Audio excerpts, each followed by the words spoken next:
WBCN in Boston. Maynard James Keenan is in a band called Puscifer. V is for Vagina is the name of the album. Mr. Keenan, thank you so much for joining us, sir. You're welcome. Maynard, I'm a huge fan of Bob Odenkirk, Mr. Show, and you were actually in one of their skits, one of my favorite skits, actually, as the long-haired lead singer of a fictional band called Puscifer. It wasn't fictional, see? Ah, so was that the birth of Puscifer at that point? Art imitating life, imitating art. Now, is Puscifer's song "Ass-Kicking Fat Kid" going to be on the new Puscifer album? No, we're waiting for somebody to do a remix of that one. So was the song written Ass-Kicking Fat Kid, or was the scene written first from Run Ronnie Run? Ass-Kicking Fat Kid, I think, was actually written by Brian Posehn. And you just performed it? Yeah, they called up and said, "Hey, will you come down here and help try to save this movie?" Why did that never come out? I actually thought that was good. I don't know why they're ashamed of that film.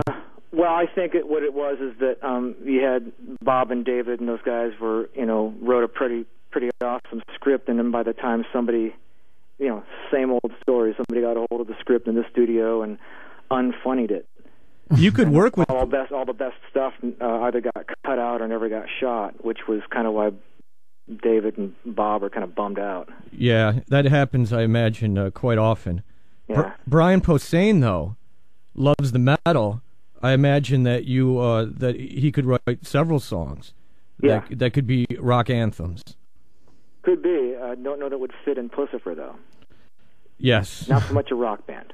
I understand. It's much more variety. It has much more variety to it than that. That's a very safe statement. I don't have much of a vocabulary. I apologize. Now, you're obviously down with all these comedians and stuff, and, of course, Bill Hicks. You were friends with him. Now, you met him, was it while you were doing stand-up? I was doing a little bit of sketch comedy stuff back in the day with all those guys at a place called Tantrum, but we just kind of reached out to him and said hello in 92, I think. Another guy who's been censored. And that was actually, ironically, his big break. Yeah. Yeah, so Bill Hicks, so you were friends with him as he was dying? Yes. Actually, we were going to go on tour together, but then he got diagnosed, and we couldn't do it. When he opened up for you guys, Bill Hicks, sometimes it can be really rough for a comedian to open up for a rock band, and especially someone like Hicks who could just go off on kind of an improv thing and just talk about the universe and his opinions of it. Were your fans, how did they react to him when he was doing that? Oh, he only did one show. He did an L.A. Lollapalooza, and it, of course, didn't go over well because kids had the attention span of gnats. But and same thing happened when we had Tenacious D open for us a couple shows on the West Coast. They just didn't get it, and we're throwing. And we actually had David Cross and somebody. Who do we have? A couple times, David Cross would go up and do an opening thing, and of course get pummeled with pennies and condoms and whatnot. Well, speaking of bringing people on the road, I remember, I forget what year it was, but the year that you guys brought the Melvins with you on Lollapalooza, I've never seen a crowd turn against a band so fast in my life. And I love the Melvins, but it was almost like their entire point on stage that particular day, was just to piss off everyone in the crowd. Yep. Helps your career.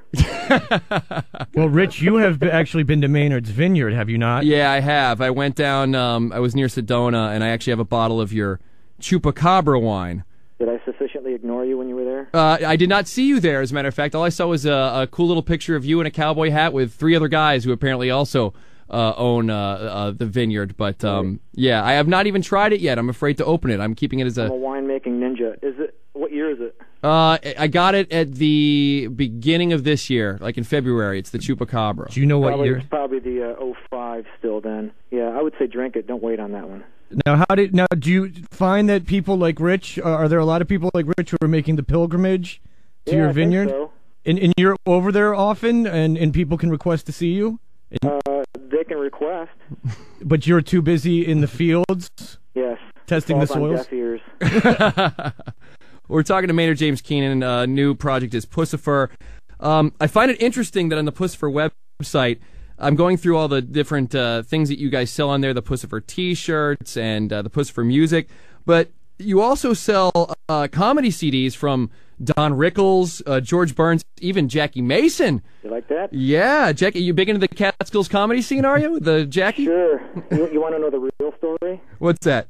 To actually qualify as a store for SoundScan, you have to have at least 12 acts in your shopping cart. So I decided to just go for broke and just stock all the good stuff. Well, the best is under the DVD section, you have the Tony Robbins DVD, and underneath it says, "This guy scares the blank out of me, especially his teeth." Now, this is not the same Maynard who sang about getting raped in prison sex. You seem to be more of a laid-back Maynard right now. Yeah, because it's scary, his teeth. Yes, they are terrifying. His fingers, supposedly, are like bananas. Yes. He's quite a motivator, though. I mean, he actually turned my life around. Get it? Fingers, motivation. Right. Well, listen, you know, you can fixate on someone's physical attributes, or you could actually watch their charisma and let them change your life. But, you know, down with it. Where's this going? I'm just talking about Tony. We're talking to Maynard James Keenan. File under Great Things That Could Have Been.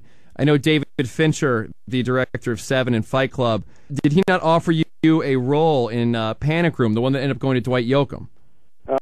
Yes and no. Yes and no. No is the bigger word.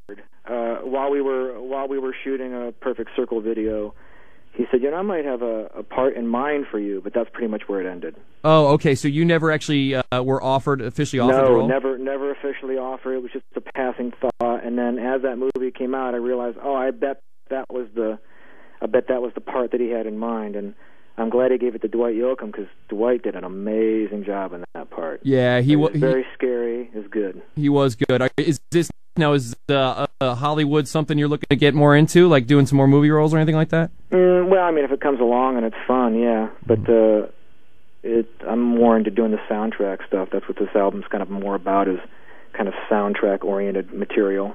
You know, when you're walking out the door trying to decide what to do with the popcorn, the song you hear in the background, that would be a Puscifer song. Now, is A Perfect Circle finished, or are you guys just on hiatus? Because I've read both of them. Hiatus, basically. I mean, Billy's working on his record, and I'm working on this one, and so yeah, well, somewhere down the road. We're just kind of waiting for the music industry to figure itself out before we actually dive back in on anything. Is Puscifer going to tour? Like, are you guys going to get together and put on a show and go out there? Yes and no. Okay. Not anytime soon, and if we do, it won't be just your basic tour. It'll be more of a cabaret. Oh, like you've got like fire-breathing clowns in mind, or what's going on? More like a Mr. Show meets Tom Waits Big Time. Because you are doing short films with Puscifer, right? Yeah, we're starting to, yeah. And so those are kind of like Mr. Show, they're skits? Yeah. So the idea would be to do a show more like that, rather than it being just hey, we're the band and we're here to play songs for you. Okay, so that's cool. So the show is it like you guys play a song and then there's a live skit, or how do you envision that? I have no happening? idea. We haven't even begun. That's 2 years off at the earliest. Well, near it. It's got to be tough, however, to get all the people that you got on this album together to go on a tour. I mean, you got Tim Alexander from Primus, Brad Wilk, Tim Comerford, and the Rage Against the Machine guys. Brad and Timmy didn't actually play on the record. I just wrote a song with them. We're actually going to record. We're going to actually record together the same song, but of course, much more balls with a Z. Because Timmy and Brad, when they step up, it gets kind of intense. Now, where would we expect to hear that? Like, when's that going to be released? Probably for soundtrack. Looking around to see what movie it would fit in properly, and I believe from what Brad said, I think Rick Rubin might be involved. Nice. But I don't know that for a fact yet, so don't quote me on the air. The next, quote, supergroup. Yeah, right. Well, cool, Maynard. Well, listen, the album is V is for Vagina. It comes out this Tuesday, correct? Correct. All right. So you can pre-order it on my site if you want. Is it Puscifer.com? Puscifer.com. You can pick up a Jackie Mason, a V is for Vagina, and a Country Boner. You mentioned all in one basket. You mentioned figuring out the record industry before you put out another album with Perfect Circle. Do you see yourself ever putting out anything for free? That would be a silence. That would be the silent treatment. Bands are doing that. Yeah. Bands that already have money. You don't have money. You have money.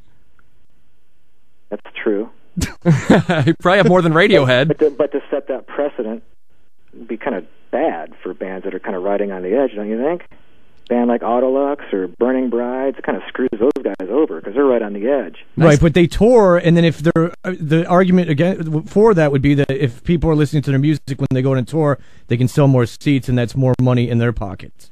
Okay, try it. See how that works for you. I'm not in the music business, nor can I play an instrument. Get out in the van, buddy. See how long that goes.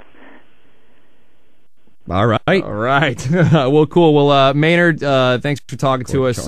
New Puscifer album, V's for Vagina, out this Tuesday. And hope to hear some new stuff from Perfect Circle and, of course, Tool real soon. Excellent. All right. Thanks, brother. Talk to you soon. Bye.